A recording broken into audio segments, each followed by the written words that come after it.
Ya, selamat malam Bapak Ibu dan saudara yang dikasihi Tuhan Yesus Kristus. Kita pada malam hari ini memasuki suatu babak baru, yaitu kita akan membahas akan kitab Keluaran. Kitab Keluaran adalah salah satu kitab dari Pentateuch. Kita memahami ada 5 kitab Musa, yaitu kitab Kejadian, kitab Keluaran, Imamat, Bilangan, dan Ulangan. Kitab Keluaran yaitu menceritakan mengenai keberangkatan atau keluarnya bangsa Israel dari tanah Mesir. Saudara, di dalam kita memahami Alkitab, saya melihat metodologi daripada John Calvin. John Calvin di dalam membahas Alkitab, dia membahas ayat per ayat dan terus mengalir di dalam dia membahas. Setiap minggu dia ada waktu untuk membahas kitab Perjanjian Lama, Perjanjian Baru, berulang-ulang, ya. Dan kita melihat hampir seluruh kitab di dalam Alkitab itu pernah dibahas oleh John Calvin, kecuali kitab Wahyu. Nah, dia di dalam menafsirkan, dia coba menjelaskan ayat per ayat dan sekaligus aplikasinya di dalam kehidupannya. Dan kalau kita memperhatikan dengan teliti, maka waktu kita melihat bagaimana Calvin menafsirkan Alkitab, itu ada relevansinya pada zaman itu. Bahkan kalau kita melihat surat-surat pribadinya, maka ada koneksi yang dekat ya dengan apa yang dia bahas di dalam kehidupan sehari-harinya. Sehingga firman Tuhan bukannya sekedar menyentuh aspek di dalam intelektual atau kognitif, tapi ada relevansinya di dalam kehidupan sehari-hari. Dan itu suatu hal yang indah yang kita pelajari, sehingga firman Tuhan itu betul-betul menjadi pedoman dan menjadi pelita di dalam kehidupan kita sehari-hari. Nah, yang kedua, saya mempelajari daripada bagaimana Jonathan Edwards di dalam memberikan pengajaran akan firman Tuhan. Salah satunya dia bicarakan mengenai efeksi rohani. Efeksi rohani yaitu kita waktu belajar firman Tuhan bukan hanya menyentuh intelektual, tapi menyentuh hati dan menggerakkan hati kita untuk melakukan. Sehingga waktu membaca Alkitab bukannya sekedar pemuasan di dalam rasional saja, tapi hatinya itu didorong, digairahkan untuk menikmati firman Tuhan dan mengaplikasikan di dalam kehidupan sehari-hari. Kita perlu, saudara, punya hati yang betul-betul mau belajar, mau terbuka untuk digerakkan oleh firman Tuhan. Nah, saudara, beberapa ke depan ini kita akan mempelajari aspek-aspek ini. Nah, khususnya mengenai efeksi rohani. Nanti pada hari Minggu saya akan jelaskan apa itu efeksi rohani yang boleh kita menggairahkan kita bukannya rindu untuk mendengar firman, tapi rindu untuk melakukan di dalam kehidupan sehari-hari. Saudara, kita akan mulai di dalam Keluaran pasal yang ke-1 ini, saudara.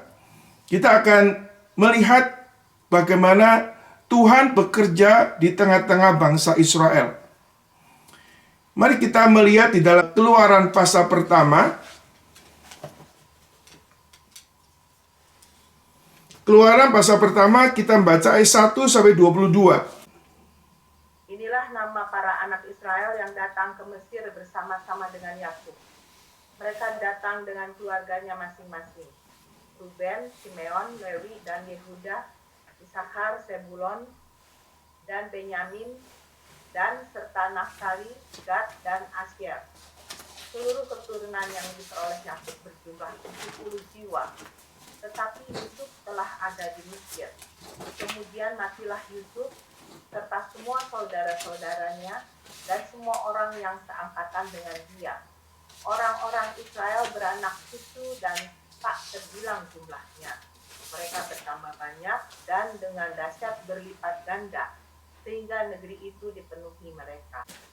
Kemudian bangkitlah seorang raja baru memerintah tanah Mesir yang tidak mengenal Yusuf. Berkatalah raja itu kepada rakyatnya, bangsa Israel itu sangat banyak dan lebih besar jumlahnya daripada kita. Marilah kita bertindak dengan bijaksana terhadap mereka, supaya mereka jangan bertambah banyak lagi, dan jika terjadi peperangan, jangan bersekutu nanti dengan musuh kita dan memerangi kita, lalu pergi dari negeri ini. Sebab itu pengawas-pengawas rodi ditempatkan atas mereka untuk menindas mereka dengan kerja paksa. Mereka harus mendirikan bagi Firaun kota-kota perbekalan, yakni Pitom dan Ramses. Tetapi makin ditindas, makin bertambah banyak dan berkembang mereka, sehingga orang merasa takut kepada orang Israel itu.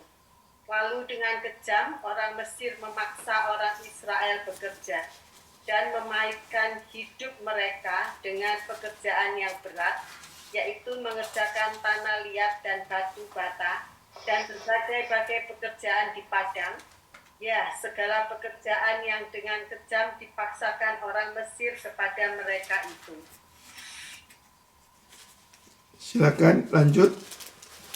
Raja Mesir juga memerintahkan kepada bidan-bidan yang menolong perempuan Ibrani, seorang bernama Sifra dan yang lain bernama Pua. Katanya, apabila kamu menolong perempuan Ibrani pada waktu bersalin, kamu harus memperhatikan waktu anak itu lahir. Jika anak laki-laki, kamu harus membunuhnya, tetapi jika anak perempuan, bolehlah ia hidup. Tetapi bidan-bidan itu takut akan Allah, tidak melakukan seperti yang dikatakan Raja Mesir kepada mereka, dan membiarkan bayi-bayi itu hidup. Lalu Raja Mesir memanggil bidan-bidan itu dan bertanya kepada mereka, mengapakah kamu berbuat demikian, membiarkan hidup bayi-bayi itu? Jawab bidan-bidan itu kepada Firaun, sebab perempuan Ibrani tidak sama dengan perempuan Mesir. Sebelum bidan datang, mereka telah bersalin, maka Allah berbuat baik kepada bidan-bidan itu. Bertambah banyaklah bangsa itu dan sangat berlipat ganda. Dan karena bidan-bidan itu takut akan Allah, maka ia membuat mereka berumah tangga. Lalu Firaun memberi perintah kepada seluruh rakyatnya, lemparkanlah segala anak laki-laki yang lahir bagi orang Ibrani ke dalam sungai Nil, tetapi segala anak perempuan biarkanlah hidup. Ya, saudara kasih Tuhan Yesus Kristus, kita melihat bahwa di dalam kitab Keluaran itu melanjutkan apa yang terjadi di dalam kitab Kejadian. Dan kalau kita melihat saudara, pada waktu orang Israel melalui Yakub dan keluarganya pindah ke Mesir, itu awalnya mereka hanya berjumlah 70 orang. Hanya 70 orang. Tapi kemudian kita melihat di dalam waktu 400 tahun, saudara, mereka berkembang menjadi sekitar 2 juta manusia. Ada 600 orang dewasa dan orang dewasa ditambah anak-anak dan wanita itu sekitar 2 juta orang. Itu perkembangan yang sangat luar biasa sekali, saudara. Nah, saudara, kalau kita melihat di sini, saudara, kemudian Nabi Yusuf serta semua saudara-saudara dan semua orang seangkatan dengan dia. Dan orang Israel beranak cucu dan tak terbilang jumlahnya, mereka bertambah banyak dengan dahsyat berlipat ganda, sehingga negeri itu dipenuhi oleh mereka. Saudara, ini adalah sesuai dengan janji Tuhan, bahwa orang Israel akan menjadi bangsa yang besar. Dari klan, dari suatu kelompok yang kecil saja, sekarang menjadi 2 juta manusia. Saudara, ini semuanya ini sedang di dalam persiapan. Tuhan mempersiapkan orang Israel sebelum menduduki tanah Kanaan sebagai tanah perjanjian. Maka Tuhan mempersiapkan lebih dulu orang Israel selama ada di Mesir, ada suatu persiapan di mana suatu kelak apa yang direncanakan Tuhan itu akan digenapi. Kita mengetahui bahwa Tuhan pernah berkata kepada Abraham bahwa dia akan menjadi bangsa yang besar. Ya. Tuhan berjanji akan memberikan tanah dan juga bangsa yang besar kepada Abraham. Dan sekarang secara progresif, bertahap, semua rencana Tuhan itu digenapin di dalam sejarah manusia. Allah berjanji kepada Abraham, kelak kamu akan masyhur, engkau akan jadi bangsa yang besar. Engkau akan menikmati tanah perjanjian Tuhan. Nah sekarang kita melihat Allah mempersiapkan segala sesuatu sesuai dengan rencana Dia, dan Tuhan sendiri yang akan menggenapi apa yang direncanakan.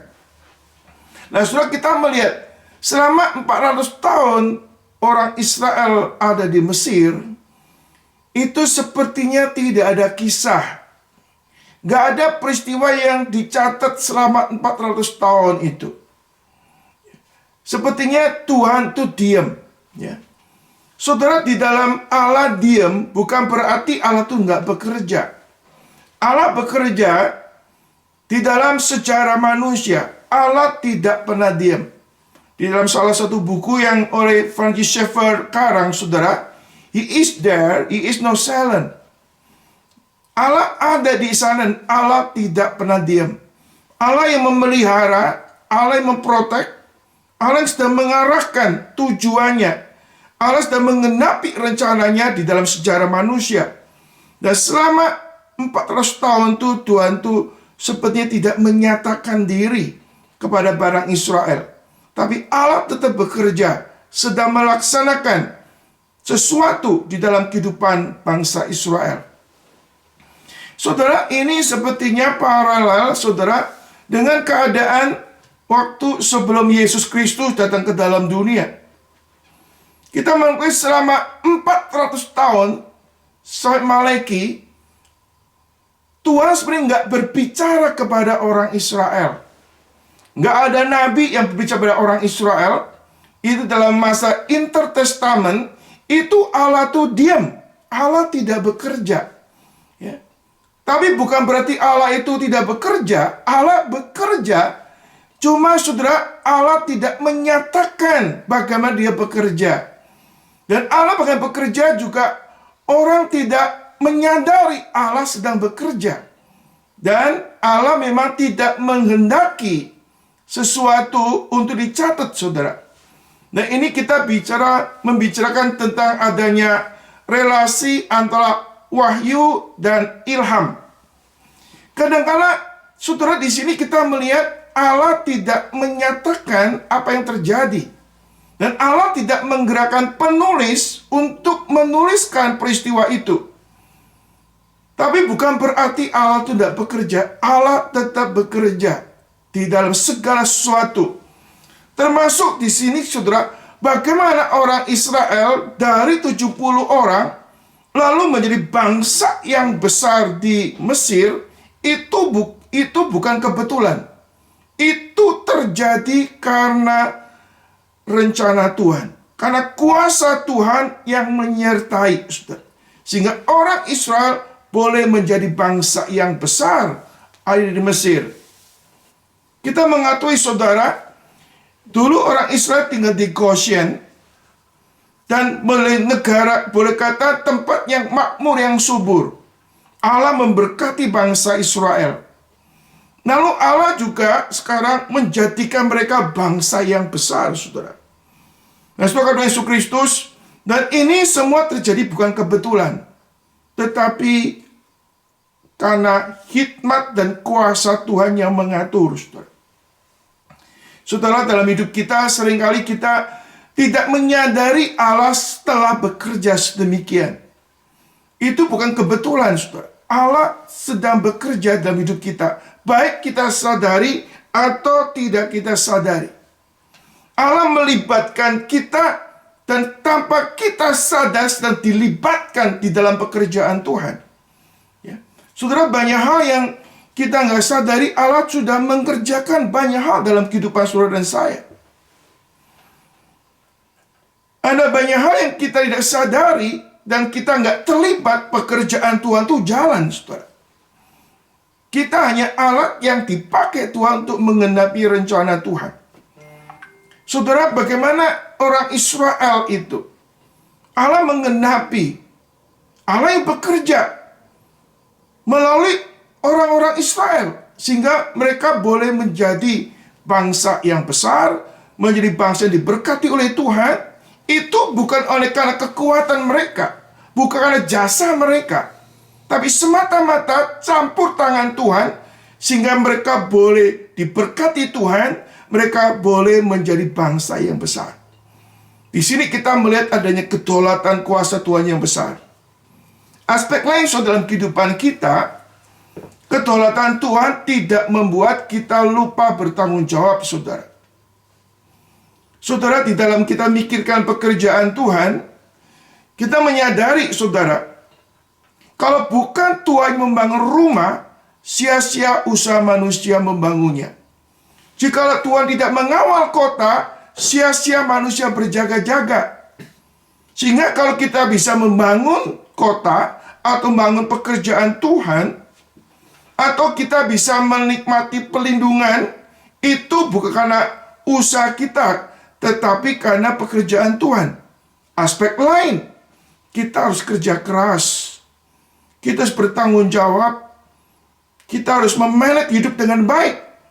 Tapi selebihnya kita sadari bahwa itu semua karena berkat anugerah Tuhan. Nah, sekarang kita lihat, saudara, Keluaran pasal pertama ini. Orang Israel disebutkan mereka bertambah banyak, beranak cucu, bertambah banyak, berlipat ganda, sehingga mereka memenuhi negeri itu, saudara. Artinya, saudara, orang Israel sekarang penetrasi, terlibat, aktif di dalam segala aspek, di dalam kehidupan daripada bangsa Mesir, saudara. Dan orang Israel pasti tidak sekedar ada, tapi memberikan sumbangsih di dalam kehidupan bangsa Mesir, saudara. Nah, sementara mereka sedang boleh menikmati perkembangan yang luar biasa, saudara, tendensinya kalau orang sudah menikmati kehidupan, itu susah untuk pindah, saudara. Saudara, kalau kita, anak-anak kita ambil contoh, studi di Amerika, lalu sudah dapat pekerjaan di Amerika, sudah nyaman di Amerika, maka kemungkinan besar mereka tidak mau pulang Indonesia, bukan? Saudara, kata Yesus Kristus, tapi kita melihat, saudara, bahwa Tuhan sebelumnya sudah punya grand plan, punya master plan, bahwa bangsa Israel tidak boleh terus-menerus ada di Mesir. Pada saatnya mereka harus kembali ke tanah perjanjian Tuhan. Nah, itu ada waktu Tuhan, ada ketetapan Tuhan sendiri. Nah, sekarang, saudara, sudah waktunya bangsa Israel harus kembali ke Mesir. Mereka harus pergi ke tanah perjanjian untuk melakukan kehendak Tuhan. Lalu bagaimana Allah memimpin mereka pulang ke tanah Kanaan, tanah perjanjian Tuhan. Di sini kita melihat ada skenario besar, ada planning besar Tuhan yang sedang digenapi di dalam kehidupan orang Israel. Termasuk nanti kita melihat Allah mengizinkan terjadinya penindasan, terjadinya berbagai macam hal tidak menyenangkan kehidupan orang Israel. Itu sebagai bagaimana Allah mengizinkan sesuatu untuk memimpin bangsa Israel menuju rencana dan kehendak Tuhan. Saudara, mari kita melihat di dalam Kejadian 15 ayat 13 sampai 16. Kejadian 15 ayat 13. Firman Tuhan kepada Abram, ketahuilah dengan sesungguhnya bahwa keturunan keturunanmu akan menjadi orang asing dalam suatu negeri yang bukan kepunyaan mereka, dan bahwa mereka akan diperbudak dan dianiaya 400 tahun lamanya. Tetapi bangsa yang akan memperbudak mereka akan kuhukum, dan sesudah itu mereka akan keluar dengan membawa harta benda yang banyak. Tetapi engkau akan pergi kepada nenek moyangmu dengan sejahtera. Engkau akan dikuburkan pada waktu telah putih rambutmu. Tetapi keturunan yang keempat akan kembali ke sini, sebab sebelum itu kedurjanaan perang Amori itu belum genap. Saudara, kita melihat di dalam bagian ini apa yang dialami atau yang terjadi dalam kehidupan orang Israel di tanah Mesir itu ada dalam skenario Tuhan. Tuhan sudah batas waktunya. Mereka tinggal selama 400 tahun. Tiba saatnya mereka kembali. Itu juga sesuai dengan timingnya supaya di sana kedurjanaan orang Amori genap dan bangsa Israel masuk tanah Kanaan untuk menguasai tanah Kanaan. Di sini ada suatu maksud plan Tuhan yang harus digenapin. Dan ini saudara jelas, orang Israel pada waktu itu saudara, selama 400 tahun mungkin sudah tidak ingat lagi apa yang dikatakan oleh nenek moyang mereka. Atau mereka tidak mengingat lagi apa yang Tuhan pernah katakan kepada orang Israel. Bahkan peristiwa-peristiwa yang terjadi dalam kehidupan mereka itu semua telah dinubuatkan oleh Tuhan. Tapi apa yang dinubuatkan oleh Tuhan bagaimana dilaksanakan, saudara? Saudara, kita melihat, saudara, Tuhan memakai yang namanya second causes, penyebab kedua, untuk melaksanakan apa yang Tuhan kehendaki. Ya, penyebab kedua ini bisa dua macam, saudara. Seperti kita katakan di dalam kehidupan manusia ini, seringkali kita melihat adanya kejahatan. Kejahatan itu ada nama natural evil, kejahatan yang natural. Juga ada moral evil, yaitu kejahatan yang dilakukan oleh manusia. Nah sekarang saudara Tuhan Yesus Kristus, bagaimana rencana Tuhan digenapin, dilaksanakan, diterapkan dalam kehidupan manusia, maka Tuhan juga memakai adanya second causes, penyebab kedua, saudara. Dari sini saudara Tuhan Yesus, Tuhan bagaimana membuat orang Israel akhirnya bisa berangkat meninggalkan Mesir menuju tanah Kanaan. Maka Tuhan menggunakan second causes, penyebab kedua, yaitu saudara, adanya penguasa Mesir yang tidak mengenal Yusuf. Maka di sini dikatakan di sini saudara-saudara Yesus Kristus, bagaimana muncul raja yang tidak mengenal lagi Yusuf. Alkitab menegaskan kepada kita di sini, saudara, kemudian pakai seorang raja yang baru memerintah tanah Mesir yang tidak mengenal Yusuf. Berarti ada rezim baru, saudara. Ada penguasa baru.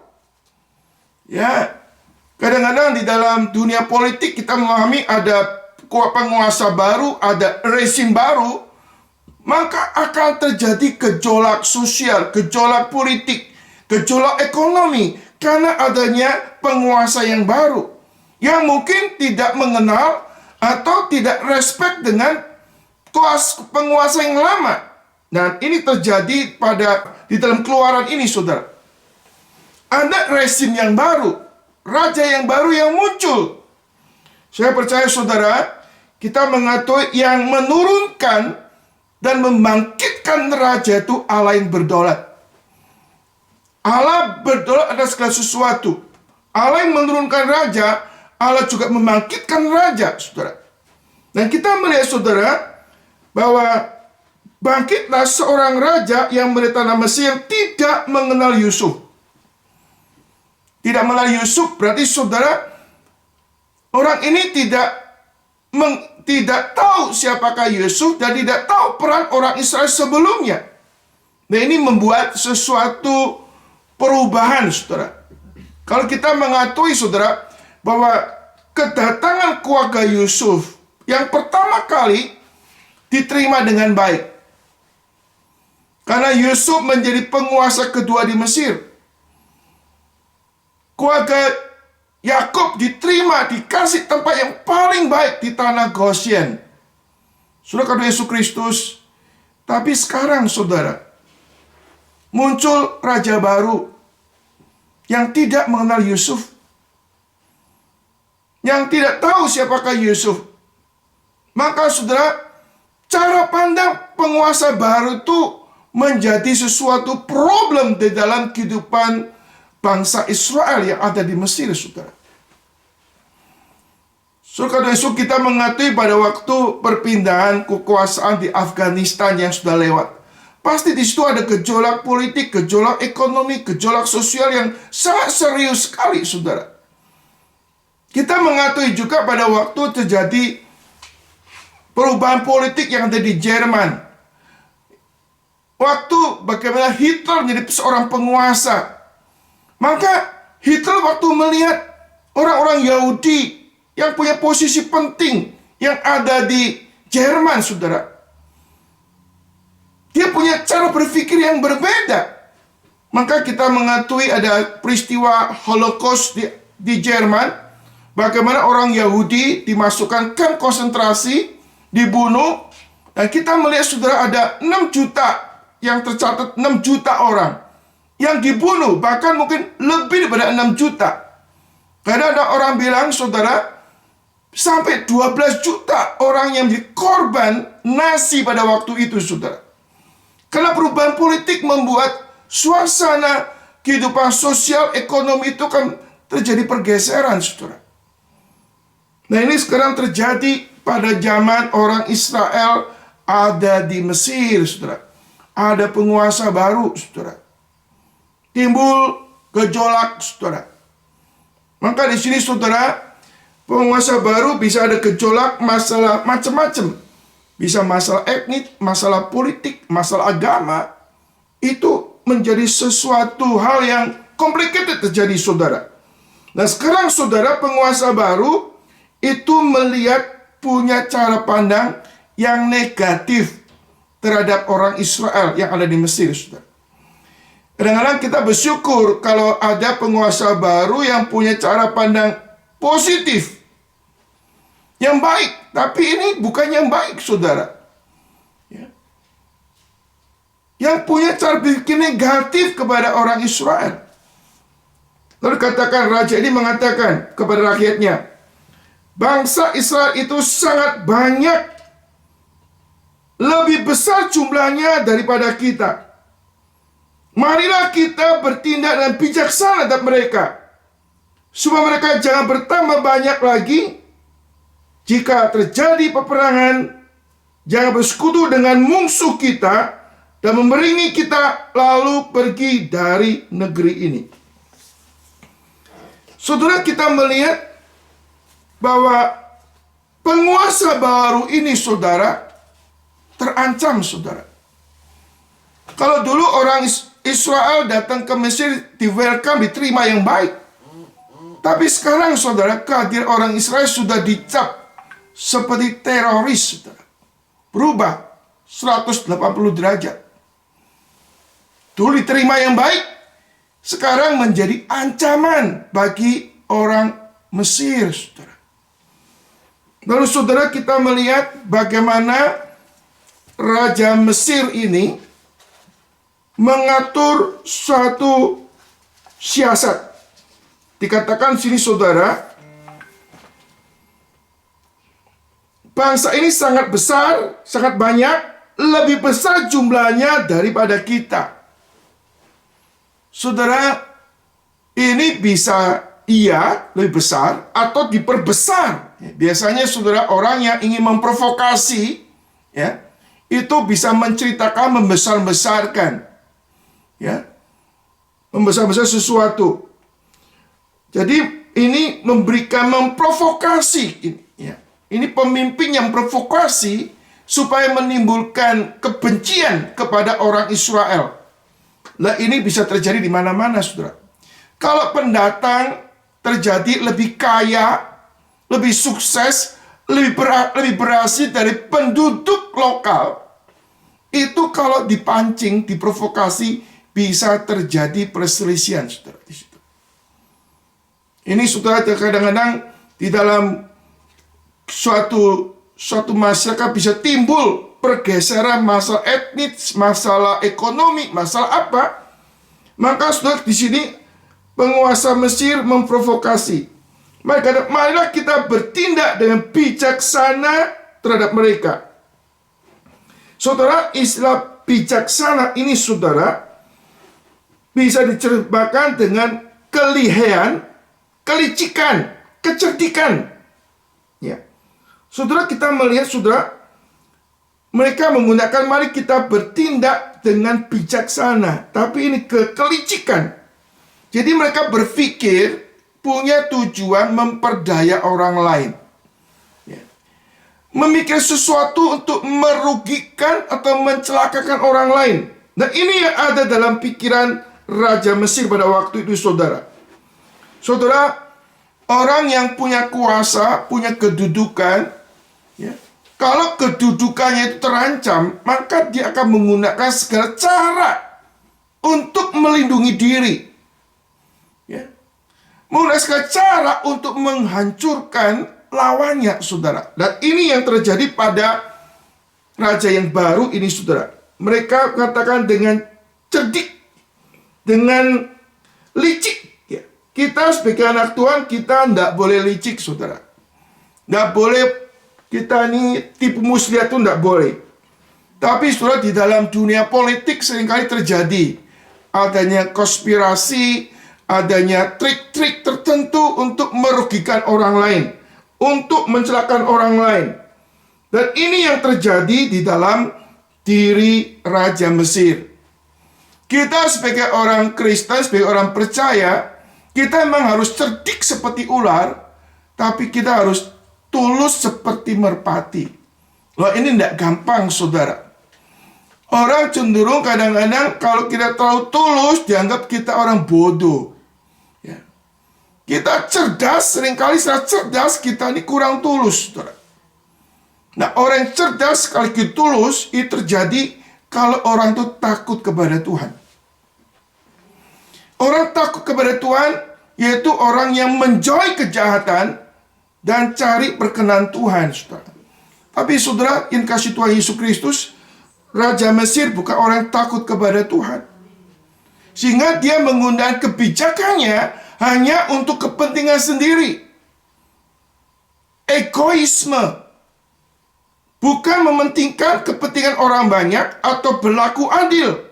Ada justice, ada love, ada compassion. Tapi di sini, saudara, Raja Mesir ini tidak ada takut kepada Tuhan. Sehingga dia menggunakan kecerdikannya, kelehannya hanya untuk kepentingan sendiri, mengatur siasat untuk merugikan orang lain. Saudara, orang kalau sudah nggak suka, lalu punya pikiran-pikiran yang negatif. Melihat orang Israel yang banyak ini, lalu mereka pikir, wah, ini bahaya ini. Ya, jangan-jangan dia bersekutu dengan musuh kita, memerangi kita, lalu pergi dari negeri ini. Ya. Saudara, dalam dunia politik, kita ada namanya proksi. Proksi itu di mana pihak musuh bekerja sama dengan orang lokal untuk menggulingkan pemerintah yang sah. Nah, ini, saudara, kecurigaan ini berarti ini Raja Mesir ini bukan raja biasa, raja yang cerdik juga dalam peperangan. Dia mengantisipasi adanya musuh dalam selimut. Ya. Sisi lain, kita sebagai seorang yang pemimpin, kita harus memiliki kepekaan. Tapi kepekaan yang di luar Tuhan menjadi kecurigaan yang bisa menimbulkan suatu kekacauan di dalam masyarakat. Dan ini terjadi pada diri Raja Mesir, saudara. Dia pikir ini bahaya ini. Orang Israel bertambah banyak. Mereka kuat. Kalau ada musuh datang bersekongkol, mereka akan menjatuhkan saya. Wah, ini berarti bahaya besar, saudara. Sudah punya kecurigaan yang berlebihan. Padahal selama ini orang Israel baik-baik aja.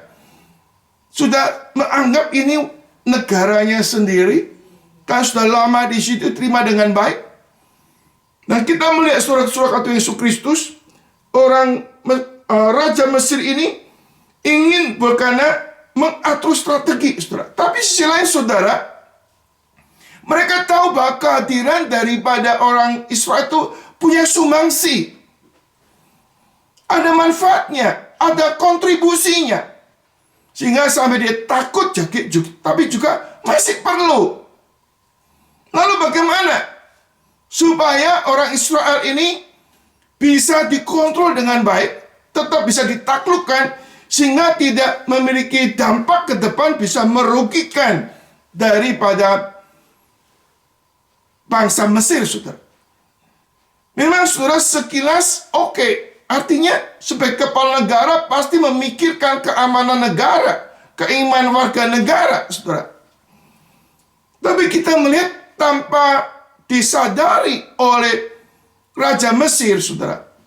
Dia sedang melakukan sesuatu, tanda kutip, ini sesuatu yang paradoks sekali. Sisi lain dia melakukan suatu perlawanan dengan Tuhan. Aspek lain dia sedang menjadi alat Tuhan untuk membuat orang Israel kembali ke tanah perjanjian, saudara. Saudara, Yesus Kristus ini sesuatu kosmik, dilematis, ya. Dilematis yang di dalam bukannya dilihat secara kacamata manusia, tapi dilematis secara hal-hal rohani yang kita kadang-kadang melihat adanya kedaulatan Allah dan tanggung jawab manusia. Sisi lain, saudara, Tuhan Yesus Kristus, Tuhan memakai Raja Mesir sebagai second causes untuk melakukan kehendaknya. Tapi aspek lain, bahwa Raja Mesir ini sedang melawan Tuhan. Ya, antara melawan Tuhan dan menggenapi rencana Tuhan, sesuatu yang paradok di dalamnya, saudara. Coba kita lihat di dalam satu bagian Alkitab yang tidak mudah dipahami, kita melihat di dalam Kisah Rasul. Mari kita lihat Kisah Rasul pasal keempat. Ayat 27 sampai ayat 29. Silakan saudara membaca. Sebab sesungguhnya telah berkumpul di dalam kota ini Herodes dan Pontius Pilatus beserta bangsa-bangsa dan suku-suku bangsa Israel melawan Yesus, hamba-Mu yang kudus yang Engkau urapi, untuk melaksanakan segala sesuatu yang telah Engkau tentukan dari semula oleh kuasa dan kehendak-Mu. Dan sekarang ya Tuhan, lihatlah bagaimana mereka mengancam kami, dan berikanlah kepada hamba-hamba-Mu keberanian untuk memberitakan firman. Saudara, kita melihat ada satu paradok besar, saudara. Dikatakan ini, di sini saudara, telah berkumpul dalam kota ini Herodes dan Pontius Pilatus dan bangsa-bangsa, suku-suku bangsa melawan Yesus, hamba-Mu yang kudus yang Kau urami. Katakan, melawan Yesus. Tapi aspek lain, untuk apa? Melawan Yesus untuk melaksanakan segala sesuatu yang telah Engkau tentukan dari semula oleh kuasa dan kehendak-Mu, saudara. Ini suatu paradoks. Melawan, tapi juga menggenapi rencana Tuhan. Saudara Yesus Kristus, ini seluruh diskusi yang menarik sekali, saudara. Kita akan lanjutkan lebih dulu, saudara. Saudara Yesus Kristus, kita melihat bagaimana Raja Mesir melihat bahwa orang Israel ini menjadi suatu ancaman. Ya. Tapi sisi lain mereka membutuhkan, maka mereka mengatur siasat. Siasat bagaimana? Supaya jumlah orang Israel tidak bertambah banyak, kekuatannya melemah, sehingga mereka tetap tinggal di Mesir, tapi terkontrol dan bermanfaat untuk orang Mesir, saudara. Oh, ini kadang-kadang di dalam kita melihat situasi, kondisi, di dalam kehidupan, dalam pemerintahan, atau dalam suatu komunitas, seringkali terjadi hal-hal seperti ini. Orang dalam kecerdikannya, dia hanya memanfaatkan, tidak mikirkan keuntungan orang lain, tapi memanfaatkan orang lain demi kepentingan diri sendiri. Saudara, kata Yesus, apa dilakukan oleh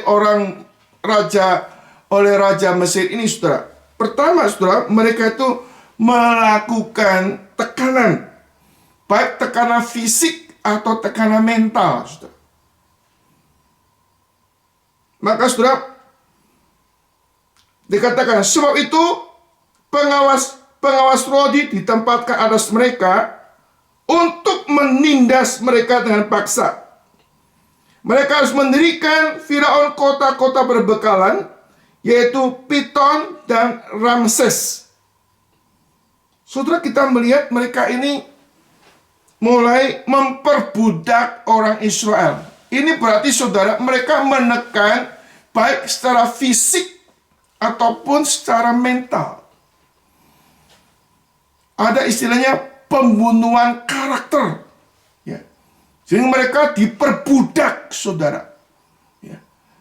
Dulu mungkin beberapa orang-orang Israel punya menjadi pejabat ini, pejabat itu, karena mereka punya skill, punya pengetahuan yang cukup. Tapi sekarang, saudara, boleh kata dijadikan budak, saudara. Jadi, saudara, ini penganiayaan secara fisik dan juga penindasan secara mental. Wah, ini menyakitkan sekali, saudara. Jadi mereka ditindas, sekaligus ini sesuatu penindasan bukannya secara fisikal, secara mentalitas mereka diperbudak. Statusnya direndahkan. Supaya secara jumlah mereka berkurang, ya, secara kuasa mereka juga berkurang. Nah, ini strategi yang dipakai oleh Raja Mesir. Tapi setelah kita melihat, saudara, pada waktu orang-orang ini bagaimana menindas mereka dengan kerja paksa, ya, menindas kerja paksa. Nah, mungkin dengan menindas kerja paksa, ada yang mati, ada yang sakit di situ, ya. Tapi kita melihat apa yang terjadi. Tetapi makin ditindas, makin bertambah banyak. Dan berkembang mereka sehingga orang merasa takut kepada orang Israel itu, saudara. Kita melihat, saudara, orang Israel yang ditindas ini tetap bertambah banyak. Nah, ini menjadikan Raja Mesir itu mulai kehabisan akal. Bagaimana nih caranya? Ditindas, istilahnya mentalnya juga dibikin rusak, tetap bertambah banyak, saudara. Lalu dengan kejam, orang Mesir memaksa orang Israel bekerja dan memahitkan hidup mereka dengan pekerjaan yang berat, yaitu mengerjakan tanah liat dan batu bata, dan berbagai pekerjaan di padang dan segala pekerjaan dengan kejam dipaksakan kepada orang Mesir, kepada mereka. Wah, ini, saudara, lebih brutal, boleh kata, ya. Ini Raja Mesir melakukan sesuatu yang lebih brutal, mengsengsarakan orang Israel. Saudara, ini sesuatu hal yang berat bagi orang Israel, saudara. Tapi kita melihat, saudara, mereka tetap bertambah banyak. Nah, ini membuat mereka ini, boleh kata, kehabisan akal. Saudara, kenapa? Sisi lain, saudara, memang Tuhan yang memberkati mereka bertambah banyak. Aspek lain, saudara, tanpa sadar, orang Mesir ini sedang melawan Tuhan. Allah menghendaki bangsa bertambah banyak. Lalu orang Mesir berusaha untuk membendung terjadinya perkembangan. Saudara, kalau itu di dalam sejarah gereja seringkali terjadi ya. Penganiayaan itu tidak membuat gereja itu turun atau mundur. Justru penganiayaan membuat orang Kristen tambah sulit, tambah berkembang, saudara. Justru pada saat gereja menjadi besar, gereja ini makmur, gereja mengalami kondisi yang decline, saudara. Mundur. Baik mundur secara jumlah atau secara moral. Nah, kita melihat yang terjadi zaman sekarang ini, saudara. Gereja-gereja yang mundur adalah gereja-gereja yang tidak ada kesulitan, nggak ada penganiayaan secara fisikal. Mereka lengah dengan kemegahan, kemakmuran, sehingga mereka terpengaruh sekulerisme, sehingga mereka nggak peduli kepada Tuhan. Bukan karena penganiayaan. Sehingga ada seorang teolog dari Amerika mengatakan the big problem di dalam Amerika bukan karena suffering, bukan penindasan. Itu problem di dalam pleasure, menikmati hidup. Orang menikmati hidup, nyaman hidup, membuat mereka itu rasa nggak perlu Tuhan, hanya meninggalkan Tuhan. Tanpa sadar gereja mengalami kemunduran. Orang Kristen juga makin rusak moralnya. Sebaliknya waktu gereja dianiaya, dalam kesulitan, justru gereja itu berkembang, saudara. Kita mengakui pada masa sekarang ini di Tiongkok, di tengah-tengah komunisme, walaupun gereja itu mulai tekanan-tekanan, aspek lain jumlah orang Kristen tidak berkurang. Banyak gereja underground itu berkembang luar biasa di Tiongkok, saudara. Bahkan menurut kabar sekarang jumlah orang Kristen di Tiongkok lebih dari 100 juta. Terus meningkat jumlahnya, saudara. Justru di dalam penganiayaan. Saudara Tuhan Yesus Kristus, kita melihat di sini, saudara, orang Israel ditekan, ditindas, tapi kita melihat Allah menguatkan orang Israel dan mereka tetap bertambah banyak, saudara. Sehingga saudara kemudian Raja Mesir punya siasat yang baru. Siasatnya apa, saudara? Raja Mesir memerintahkan kepada bidan-bidan yang menolong perempuan Ibrani, seorang bernama Sifra, yang lain bernama Pua. Dia mengatakan, apabila kamu menolong perempuan Ibrani pada waktu bersalin, kamu harus perhatikan waktu anak itu lahir. Jika anak laki-laki, maka kamu harus membunuhnya. Tetapi jika anak perempuan, bolehlah dia hidup. Saudara, mulai dengan cara yang licik. Mereka mau bunuh anak yang baru lahir. Kalau laki-laki dibunuh, kalau perempuan akan dibiarkan hidup. Saudara, karena Yesus Kristus kita melihat mereka meremehkan wanita. Anggap hanya laki-laki yang bisa bekerja. Hanya laki-laki yang punya potensi. Tapi kita lihat, saudara, bidan-bidan yang takut akan Allah tidak melakukan seperti yang dikatakan Raja Mesir kepada mereka dan membiarkan bayi-bayi itu hidup.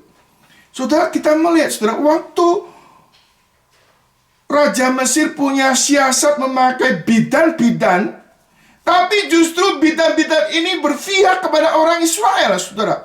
Berarti, saudara, kekuatan orang Israel bertambah banyak. Karena di pihak orang-orang Mesir sendiri, khususnya bidan-bidan ini, ada di pihak orang Israel, saudara. Mereka nggak melakukan itu. Mereka tidak taat kepada perintah daripada raja. Karena mereka takut kepada Tuhan. Berarti sudah ada pengaruh orang-orang Ibrani kepada orang-orang Mesir, sehingga adanya orang-orang Mesir yang takut kepada Tuhan juga, saudara. Lalu Raja Mesir memanggil bidan-bidan itu dan bertanya, mengapakah kamu berbuat demikian, membiarkan hidup bayi-bayi itu? Jawabnya bidan-bidan itu kepada Firaun, Sebab perempuan-perempuan Ibrani tidak sama dengan perempuan Mesir. Mereka kuat, sebelum Firaun datang mereka telah bersalin. Jelas ini tidak jujur ya.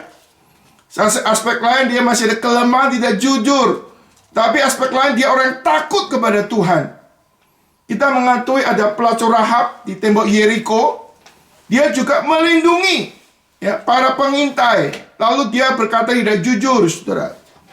Tapi kita melihat, saudara, kata Yesus Kristus, Allah bagaimana mencegah terjadinya pembunuhan terhadap bayi-bayi itu. Ini bentuk kontrol Tuhan. Saudara, Raja Mesir pikir dia yang berkuasa, dia mengontrol segala sesuatu. Sebetulnya tidak. Yang berkuasa, yang mengontrol segala sesuatu, itu tetap Tuhan yang berdaulat di dalamnya, saudara. Karena manusia boleh mereka yang jahat, tapi semua reka yang jahat oleh manusia itu di dalam kontrol Tuhan. Seperti pengalaman Yusuf. Pengalaman Yusuf, saudara-saudaranya mau bunuh Yusuf, lalu jual Yusuf. Tapi kita melihat, engkau mereka yang jahat, tapi Tuhan mereka untuk kebaikan. Saudara, kata Yesus Kristus, kita melihat para bidan itu melindungi bayi-bayi Israel. Lalu kita melihat, maka Allah berbuat baik kepada bidan-bidan itu. Ya, bertambah banyaklah bangsa itu dan sangat berlipat ganda. Karena bidan-bidan itu takut akan Allah, maka ia membuat mereka itu berumah tangga. Ini ada blessing Tuhan, ada berkat Tuhan untuk orang-orang yang takut kepada Tuhan. Ada berkat Tuhan yang menyertai bidan-bidan itu. Bidan-bidan itu berumah tangga dan beranak cucu juga. Berarti, saudara, mitra orang Israel makin bertambah banyak, saudara. Dan ini membuat orang Mesir atau Raja Mesir mulai ketakutan. Ya. Makin hari pengikut dia yang mendukung dia makin kecil, saudara. Saudara, kata Yesus Kristus, gereja kepada tengah-tengah dunia ini, saudara, bukan bersandar kepada manusia. Saudara, kita melihat orang Mesir memandang rendah peran wanita. Tapi Tuhan bisa pakai wanita yang lemah ini menjadi alat kemuliaannya. Saudara, kata Yesus Kristus, lalu Firaun memberikan perintah kepada seluruh rakyatnya, lemparkan segala anak laki-laki yang lahir bagi orang Ibrani ke dalam sungai Nil. Tapi segala anak perempuan dibiarkan hidup. Saudara, kita melihat secara progresif. Ya, kita melihat Raja Mesir dari pertama menindas, lalu memakai bidan secara rahasia, ingin membunuh bayi laki-laki, sampai melakukan sesuatu provokasi massal, yaitu mau membunuh anak-anak sulung, saudara. Ini sesuatu hal, niat hati orang makin hari, kalau sudah hati jahat, makin hari makin bertambah jahat, saudara. Tapi kita lihat, saudara, Raja Mesir yang arogan ini, yang membabi buta ini, tanpa sadar dia sedang menghadap Tuhan. Dia sedang melawan Tuhan di dalamnya, saudara. Dan ini sesuatu dilematis ya, yang kita perlu pahami, saudara. Kita melihat secara umum, saudara. Raja Mesir ini berusaha untuk menekan, berusaha untuk memprovokasi begitu rupa secara intensif, supaya melemahkan pengaruh orang Israel. Sisi lain ada hal yang Tuhan genapi secara ganda. Sisi lain, saudara, yang pertama, kita melihat bahwa Tuhan bagaimana bekerja di dalam kehidupan orang Israel. Saudara, kita melihat bagaimana Raja Mesir berusaha untuk menekan demikian rupa orang Israel. Tapi sisi lain kita melihat, saudara, ini ada maksud rencana Tuhan. Di belakang ini ada pengaturan Tuhan supaya orang Israel kelak harus pindah ke tanah perjanjian Tuhan. Saudara, kita melihat aspek manusianya, kita lihat, saudara. Raja Mesir bagaimana berusaha untuk membinasakan atau menekan, ingin menguasai orang Israel. Tapi kita melihat, saudara, Tuhan pakai orang-orang yang lemah untuk membatasi atau membatalkan atau menghalangi semua rencana daripada Raja Mesir ini, saudara. Kita melihat Tuhan pakai perempuan-perempuan sederhana. Yang pertama, saudara, Tuhan pakai yang namanya Sifra dan Pua, sehingga rencananya gagal, saudara. Yang kedua, kita melihat pada waktu berusaha memantai anak-anak laki-laki. Ya, ini mirip juga, saudara, pada waktu Tuhan Yesus lahir, Raja Herodes yang dikerjain oleh orang Majus. Ya, mereka waktu ketemu orang Majus, kan Raja Herodes mengatakan, kali kalau kamu ketemu anak itu, kau beritahu aku. Tujuannya Herodes mau bunuh anak itu. Tapi kemudian orang Majus diberitahu bahwa Herodes akan bunuh anak itu, maka orang Majus jalan melalui jalan yang lain, tidak ketemu akan Herodes. Lalu Herodes marah, ingin membunuh anak-anak yang di bawah 2 tahun. Lalu kita melihat saudara Yesus Kristus, Yesus dibawa oleh Maria dan Yusuf mengungsi ke Mesir. Sampai Raja Herodes meninggal, dia baru kembali ke tanah perjanjian di Bethlehem, saudara. Kita melihat saudara Yesus Kristus, kita melihat ada kemiripan. Dan di sini, saudara, kita melihat Raja Mesir berusaha untuk membunuh bayi itu. Tapi kita melihat, saudara, Tuhan memakai ibu daripada Maria, ibu daripada Musa, saudari daripada Musa, dan anak putri Firaun menjadi alat anugerah Tuhan untuk menyelamatkan Musa. Saudara, justru lewat hal itu membinasakan anak-anak, muncul pahlawan yang dipersiapkan untuk membebaskan orang Israel dari perbudakan di Mesir. Ini cara Tuhan yang kita nggak pahami. Di tengah-tengah tekanan ini, di tengah-tengah cara Raja Mesir ingin menekan orang Israel, bahkan membunuh anak-anak, justru disitulah Allah turut bekerja. Pakai orang yang sederhana, pakai orang yang lemah. Ibu Musa punya iman yang besar, berani menyembunyikan anak itu. Lalu saudara, kita melihat kakak Musa juga punya iman yang besar. Lalu saudara, kita bisa melihat juga ada anugerah Tuhan. Tuhan memakai anak putri Firaun untuk justru dipakai oleh Tuhan, mempersiapkan Musa menjadi orang yang akan dipakai oleh Tuhan.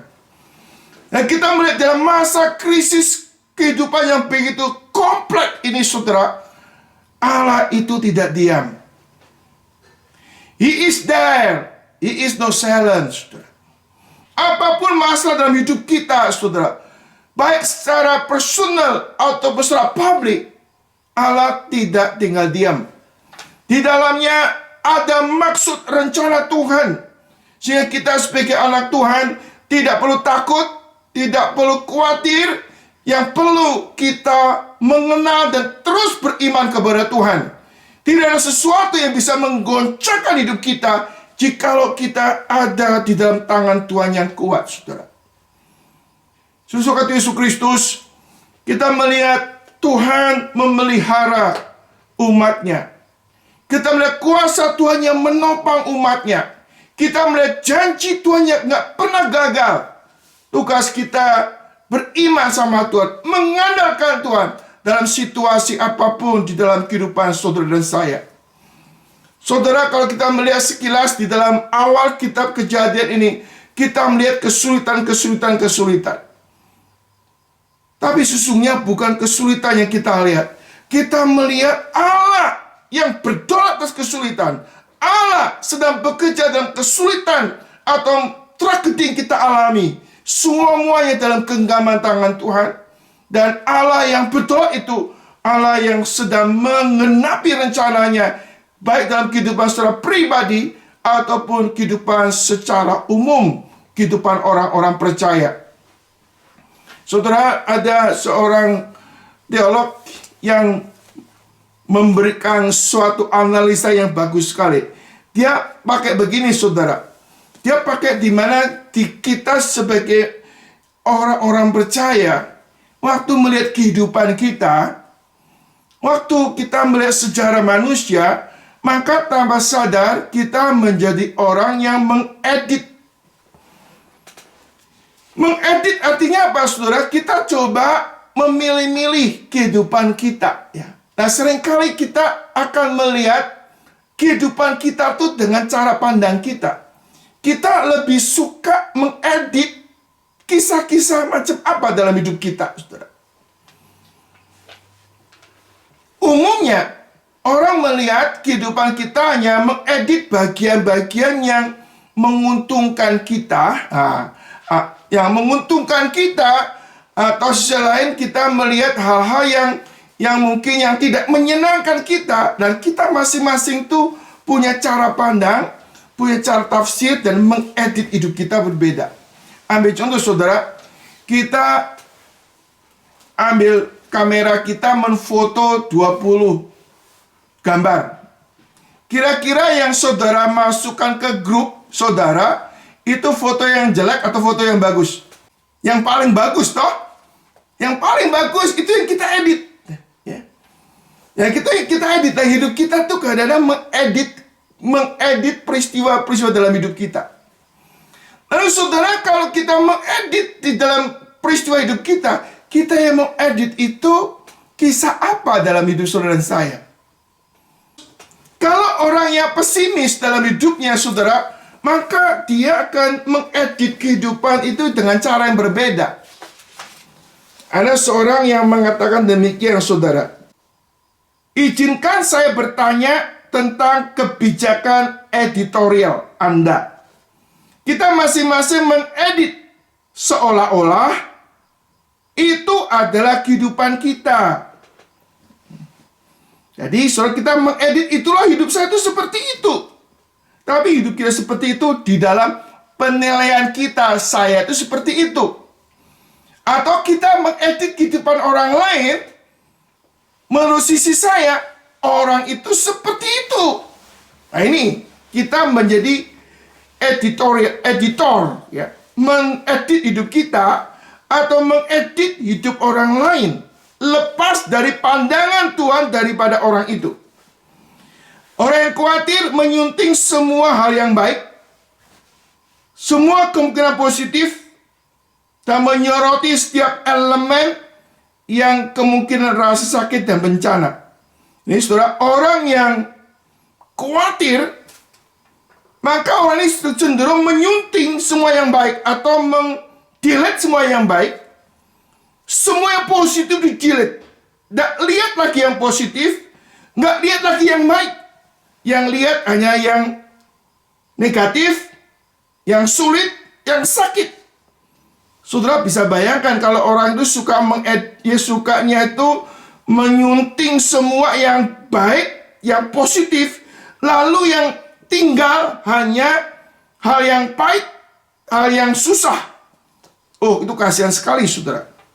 Yang kedua dikatakan, penggerutu mengedit semua berkat Tuhan dan berfokus kepada hal yang menyakitkan, tidak menyenangkan. Ini, saudara, orang yang menggerutu tidak lihat kebaikan Tuhan. Seperti orang Israel selama di padang gurun, mereka tuh hanya terus bersungut-sungut, tidak melihat satu pun yang baik daripada Tuhan. Mereka hanya pikir, Tuhan bikin saya susah, Tuhan bikin saya kelaparan, Tuhan bikin saya kehausan, saya lebih bagus pulang ke Mesir saja. Artinya orang ini mengedit dengan cara kedagingannya, sehingga dia tidak melihat berkat Tuhan, tidak lihat yang positif, tidak lihat yang baik yang Tuhan kerjakan dalam kehidupannya. Sebaliknya, saudara, orang yang memiliki iman, hubungan dekat sama Tuhan, dia bisa mengedit, melihat bagaimana pekerjaan Tuhan, kuasa Tuhan, tangan Tuhan, kebaikan Tuhan, kemuliaan Tuhan di dalam kehidupannya, saudara. Dan orang yang seperti itu ada orang yang sedang bertumbuh dalam kerohaniannya, saudara. Saudara, bagaimana saudara mengedit kehidupan ini, saudara? Makin hari engkau melihat kebaikan Tuhan, melihat kebenaran Tuhan, kekudusan Tuhan, atau sebaliknya, engkau mulai melihat justru yang negatif, yang menyusahkan, yang menderita saja. Engkau tidak melihat Tuhan bekerja dalam kehidupannya. Saudara, orang Israel selama 400 tahun Tuhan nggak cerita bagaimana, saudara. Tapi tiba-tiba muncul sekarang situasi secara manusia mereka teraniaya, sulit. Tapi di belakang itu Allah sedang mengerjakan sesuatu yang mulia, yang baik, yang besar dalam kehidupan mereka. Mereka tempatnya bukan ada di Mesir. Mereka harus kembali ke tanah Kanaan, tanah perjanjian Tuhan. Di Mesir, bagaimana kau berhasil, itu bukan tanah perjanjian. Bagaimana kau berhasil, itu bukan tempatmu. Tempatmu yaitu tanah perjanjian. Tuhan menciptakan suasana di dalam di Mesir sebenarnya nggak enak. Kenapa? Tuhan sedang mempersiapkan suatu tanah, keadaan yang jauh lebih bagus dari tanah Mesir. Itu tanah perjanjian. Kadang-kadang kita terlalu enjoy dengan hidup kita, sehingga kita tidak lagi memandang kepada Tuhan, tidak lagi memfokus hidup kita kepada Tuhan. Kita hanya melihat hal-hal yang sifatnya materi jasmani. Kita nggak lihat memandang Tuhan, rencana Tuhan di dalam hidup kita. Jika kalau Allah mengizinkan kita mengalami nggak tenang, nggak nyaman, supaya kita boleh fokus kembali kepada Tuhan, mengingat Tuhan, mengikut Tuhan. Tuhan jauh lebih indah dari apa yang pernah saudara pikirkan. Saudara, orang Israel sudah melihat Mesir, mungkin inilah tempat idamanku, yang paling kondusif, yang paling baik hidupku di Mesir. Tuhan katakan, no, sudah waktunya kamu harus kembali ke tanah Kanaan. Kau nggak mau, aku akan atur supaya engkau mau. Lalu terjadilah situasi yang tanda kutip nggak nyaman, karena ada maksud Tuhan yang lebih indah, lebih bagus di semua tragedi, kesulitan yang sedang dialami. Alkitab mengatakan pencobaan-pencobaan yang kamu alami, pencobaan biasa, tidak melebihi kekuatan manusia. Jika kamu dicobai, Ia akan beri kekuatan supaya kamu sanggup menanggungnya. Pencobaan yang diberikan itu untuk memurnikan iman kita, menumbuhkan iman kita, supaya saatnya setelah kita tekun, setia kepada Tuhan, kita boleh mahkota kehidupan yang dijanjikan Tuhan. Waktu engkau dalam kesulitan dan seperti gak ada titik terang, tetap bertekun ikut Tuhan, mengandalkan Tuhan, berharap kepada Tuhan. Dia gak pernah mengecewakan saudara. Dia punya rencana yang lebih besar daripada apa yang kau bayangkan. Percayalah kepada Dia, maka Dia akan bertindak.